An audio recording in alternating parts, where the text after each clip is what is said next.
The President directed Congress to prioritize the following proposed legislative measures: Anti-Dynasty Bill, Independent People's Commission Act, Party List System Reform Act, Citizens Access and Disclosure of Expenditures for National Accountability or CADENA Act, to institutionalize transparency and accountability on public finance.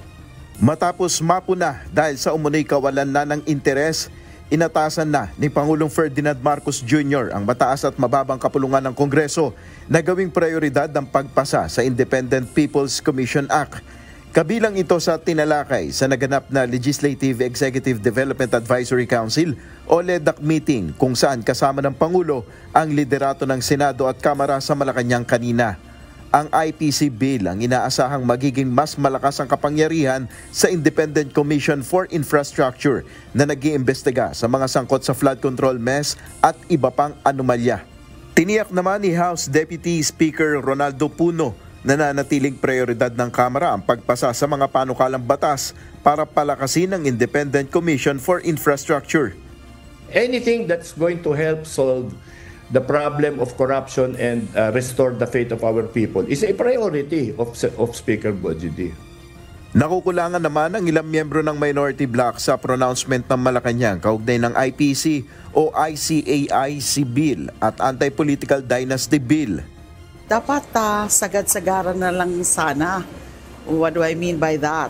Na dapat sinertify na niya diretso as urgent. Especially na limitado na ang panahon para i-consider or i-enact ang bill na yan. Ilang session days na lang, ilang working days na lang.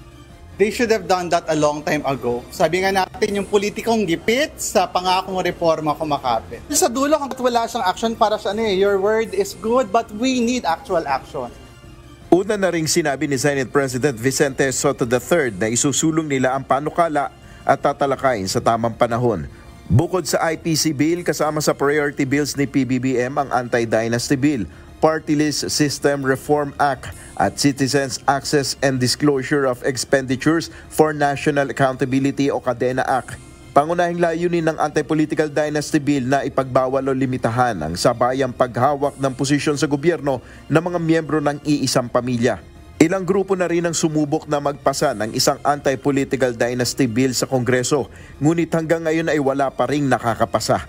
Ang Party List System Reform Act naman ang magtitiyak na ang papasok na party list group sa Kamara ay tumutulong sa mga marginalized o underrepresented sectors at hindi nagagamit sa interes lamang ng isang pamilya o negosyo. Samantala, layunin naman ng isinusulong na CADENA Act na labanan ng korupsyon sa gobyerno sa pamamagitan ng Digital Budget Portal, pagbibigay daan sa public access sa lahat ng transaksyon, budget at paggastos ng pamahalaan gamit ang makabagong teknolohiya. Ayon kay Palace Press Officer Undersecretary Claire Castro, ipinaaral na mabuti ni Pangulong Marcos sa Kongreso ang naturang mga panukalang batas at nararapat na maipasa sa madaling panahon.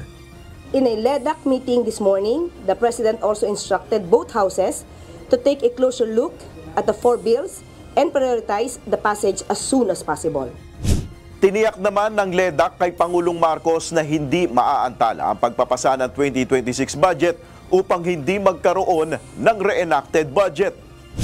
The LEDAC also agreed on the timeliness, or rather timelines, for the passage of the General Appropriations Bill and the submission of the Enrolled Bill for the President's signature. Del Maribuhok, UNTV News and Rescue, Diyos ang aming sandigan, serbisyo publiko ang aming pinahalagahan.